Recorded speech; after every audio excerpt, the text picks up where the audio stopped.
Hi, everybody. My name is Max Eisendrath. I'm the CEO of Red Flag AI. It's nice to be here with you all today. Bit of a change of pace, talking about anti-piracy efforts and our company's platform, Cyclops, which aims to unify anti-piracy solutions of all types and all media content in one place.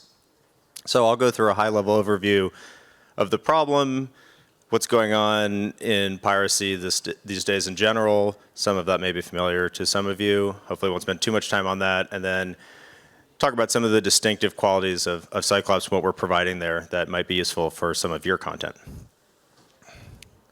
So essentially, as a bit of background on our company, Red Flag has been focused on piracy of all types, whether that's text, image, video, audio, or otherwise, for several years now. Really cut our teeth in the entertainment industry and then expanded into publishing about 3 years ago, and have had some interesting insights in doing so. The scale of the problem, for one thing, was a bit unexpected. Again, I'm sure this is not news to some of you, but it's really increased in recent years, which is interesting since text and PDF-based content seems like it would have been very accessible for a long time now. But we see the trends going up by quite a bit as far as visits to top piracy sites, the organization of these sites into giant networks, which I'll mention in a minute, and just the general impact on revenue and the bottom line to publishers that this is having, particularly in the textbook industry, but increasingly in fiction and audiobooks as well. It's relevant for the previous talk. So things are not looking great as far as the growth and the various impacts of that. And for those of you who have worked in this for some time, you're probably familiar with some of the techniques for dealing with this. Those involve the DMCA Act in the US and similar acts in the EU and elsewhere in the world to combat pirated contents and sites through legal notices and notifying vendors and web hosting sites and site owners who are providing these services and asking them politely to take it down. That usually doesn't work very well, but it's really the only tool that people have had for a long time to deal with this.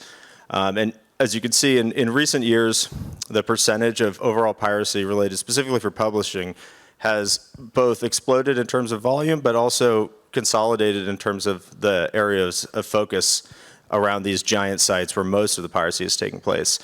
Unfortunately, most of these giant sites are what we call non-compliant as far as complying with things like DMCA notices. And they're very good at evading actual takedowns when they do happen. This was a somewhat famous example in the last 18 months of a network called Z Library that was taken down by several different law enforcement agencies, both in the US and in Europe. Some of their subdomains were taken down, which was a big win for anti-piracy, but many of them are springing up again, sometimes under other names. So where do we fit into this? What have we been doing? And what would I suggest for the future for everyone here? Really, there's a combination of approaches that are going to be needed. One is a more robust version of what's been around for a long time, and that is the watch or the smart crawling capabilities and the automation of this notice sending that will actually curb about half to 65% based on our measurements of piracy out there. It's not a silver bullet, but it is quite effective. There are still many instances which sending these notices will have things removed, especially from social platforms and search engines and other sites that are in countries that are able to enforce the notices. So a broad-based coverage of this is important. And what's been provided thus far is really been manual efforts to combat the piracy and send these notices. The volume has been far too great to try and automate from a cost perspective via software solutions. Fortunately, that's changing, and it's been a big area of focus for us at Red Flag in the last couple of years is automating through what we call our smart crawling approach, the ability to find content of all types across millions of websites, all of the major search engines, all the social platforms, is about 37 at this point, and constantly be checking them and automating the notice sending. And that does, as I said, have an effect of about 50 to 65% removal. So that's kind of this base monitoring layer of bots and smart crawlers that are finding the content and constantly sending these notices to have things removed. And we are big on working with different publishers these days as far as where they want their content to appear, where they want their takedown focus to really be placed. In some cases, it might actually draw marketing attention to have something up in a potentially illegitimate way in some places, and we're asked to keep it there. And being able to be very precise and targeted about those choices seems to be very impactful for different publishers, especially related to geography. So that's kind of this base layer of protection and smart monitoring. But really, to have a truly successful impact, we need to go above that and not just find the content and detect it, but prevent it from being served to piracy sites in the first place. And so that's where content fingerprinting comes in.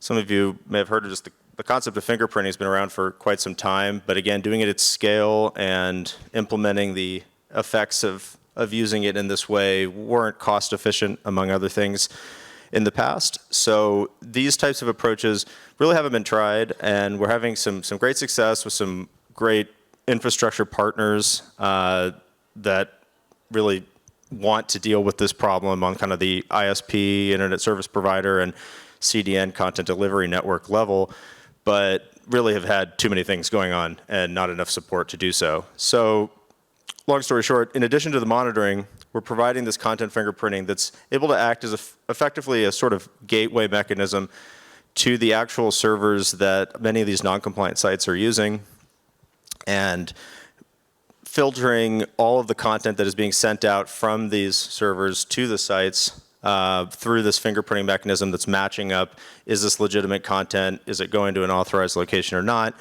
and if it's not, then it's going to be blocked. So a slightly more detailed cartoonish graph of that is this, which, you know, again, is allowing for configurability where maybe certain content owners and publishers want their content to appear in certain places that they're surprised to see it, so that they can have that option to still allow something through based on geography or web traffic patterns, et cetera, or social platforms that are engaging with it.